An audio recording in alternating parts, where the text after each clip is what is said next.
Representative Eric Swalwell pressed FBI Director Kash Patel on transparency, accountability, and political independence in the handling of the Epstein files.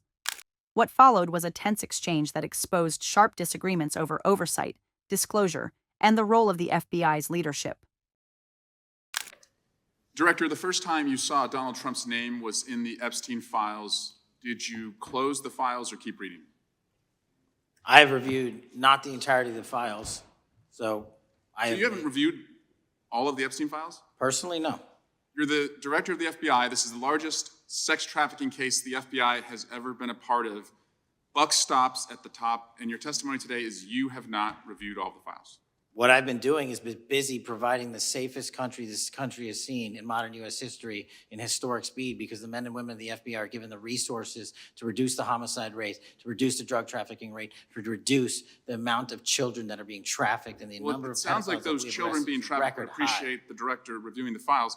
You said you don't know the number of times Trump's name appears in the files, so it could at least be 1,000 times. Is that right?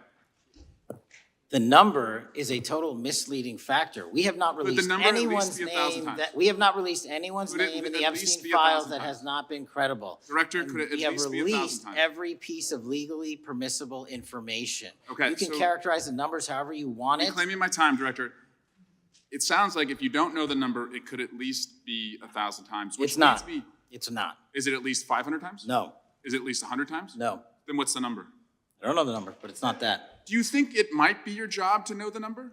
My job is to provide for the safety and security of this country. My job is not to engage in political innuendo so you can go out to the sticks and get your 20-second hit in your fundraising article. Keep going, reclaiming your time, because the people of California are being underserved by your representation. If the president is not implicated, why not release everything that involves him? We have released everything, the president and anyone else's side, that is credible and lawfully be able to be released. Your fixation on this matter and baseless accusations that I'm hiding child pedophiles is disgusting. Anyone that says that needs to look at the stats alone and go back to the state of California, who's receiving the biggest surge in FBI resources through my redeployment, because the cities of Los Angeles, San Diego, and San Francisco need it. Director, remembering your oath to tell the truth, did you ever tell Donald Trump his name is in the files?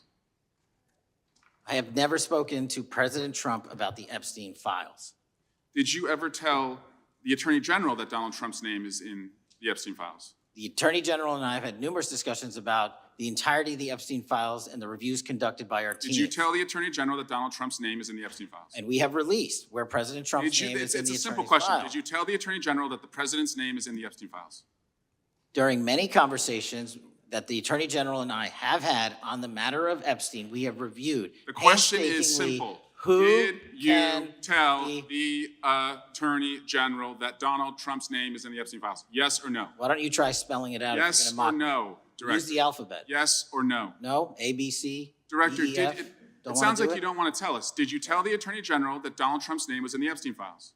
Why don't you try serving your constituency by focusing on reducing violent crime in this country and the number of pedophiles that are legally harbored in your sanctuary cities in California? I'll work with you on that. Regular order, Mr. Chairman. Director, I'm belongs to the gentleman from California. Did you tell the Attorney General that Donald Trump's name is in the Epstein files? The question has been asked and answered. You've not answered it, and we will take your evasiveness as a consciousness of guilt.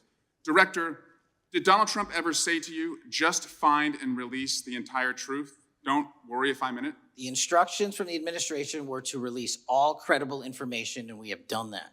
Did Donald Trump ever provide information about Jeffrey Epstein as an informant?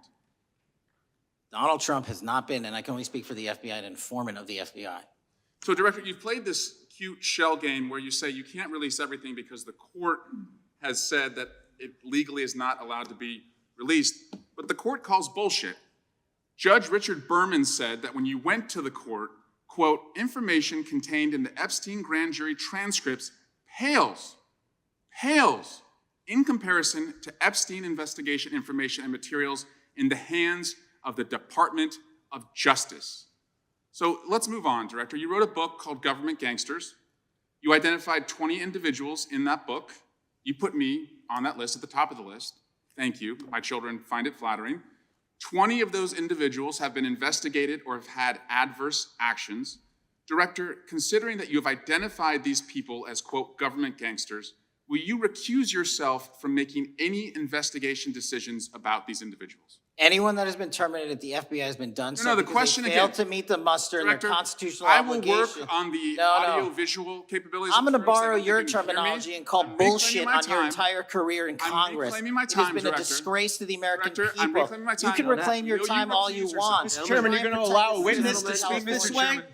Mr. Chairman, would you give, recuse yourself, Director? The gentleman has no time to Mr. Chairman, would you recuse. admonish the point of- witness not to insult members? The gentleman has no time. Mr. Chairman, The just committee will remember. quick point of order. Could the gentleman be extended an additional 20 seconds to complete his thoughts since the witness decided to interrupt him And continuously? then the witness will be able to respond if he wants. We'll make sure Thank he has you. time to do that. My question Gentlemen, is, continue. will you, Director, recuse yourself, yes or no, from investigating or making decisions about the 60 individuals, including myself, that you identified as government gangsters? Yes or no? Time of the gentleman has expired. The No. witness may respond if he would like. And the answer was no, as I heard. This exchange is less about the Epstein files themselves and more about institutional accountability at the highest levels of federal law enforcement. Representative Eric Swalwell's questioning is deliberately narrow and repetitive, not because it lacks substance, but because it is designed to test whether the FBI director will provide clear, verifiable answers to basic oversight questions. In congressional hearings, repetition often signals evasion rather than confusion, and Swalwell uses this technique to build a record of unanswered or deflected responses. The most consequential moment in the exchange comes when Director Kash Patel acknowledges that he has not reviewed the entirety of the Epstein files. Given that Epstein represents the largest sex trafficking case the FBI has ever handled, this admission raises serious concerns about leadership responsibility. Swalwell's framing, "the buck stops at the top," is not rhetorical flourish. It reflects a core principle of institutional accountability. A director who has not personally reviewed the full scope of such a case invites doubts about command oversight, prioritization, and seriousness at the highest level of the Bureau. Patel repeatedly attempts to reframe his role as operational rather than informational, emphasizing falling crime rates, reduced drug trafficking, and increased deployment of FBI resources. While these claims may be relevant to the agency's broader mission, they do not answer the specific oversight questions being posed. The hearing is not about general performance metrics. It is about whether the FBI's leadership has direct knowledge of sensitive investigative material and whether that knowledge has been appropriately managed and disclosed within the government. The exchange deteriorates further when Patel accuses Swalwell of engaging in political innuendo and fundraising theatrics. This move represents a strategic escalation, but carries significant risk. Congressional oversight is adversarial by design, yet when a witness attacks a member personally, especially by invoking unrelated political issues such as sanctuary cities, it undermines the witness's posture as a neutral law enforcement official. Instead of reinforcing institutional credibility, Patel's rhetoric blurs the line between professional defense and partisan counterattack. Swalwell's insistence on yes or no answers regarding whether Patel informed either Donald Trump or the Attorney General about Trump's appearance in the Epstein files highlights a critical ethical issue. The question is not one of guilt or innocence, but of disclosure and conflict management. Whether senior officials are informed about potentially compromising information involving a sitting president matters for institutional integrity. Patel's repeated refusal to answer directly, followed by an eventual no after prolonged evasion, creates a troubling record that suggests either uncertainty or unwillingness to fully engage oversight obligations. The latter portion of the exchange shifts to Patel's book Government Gangsters, in which he publicly labeled numerous individuals, including Swalwell, as corrupt actors. Swalwell's question about recusal is not personal retaliation. It raises a legitimate concern about impartiality. When a senior law enforcement official has publicly named individuals as wrongdoers, the expectation of neutrality in investigative decision-making becomes strained. Patel's refusal to commit to recusal reinforces concerns that personal rhetoric may intersect with official authority. The tone of the hearing further deteriorates when Patel insults Swalwell's career and dismisses congressional authority. This moment is institutionally significant. Witnesses appearing before Congress are bound not only by oath, but by respect for the constitutional role of oversight. When a witness openly disparages a member and the chair allows the exchange to spiral, it signals a breakdown in the norms that govern democratic accountability. Ultimately, this confrontation illustrates a deeper structural tension between congressional oversight and executive defensiveness.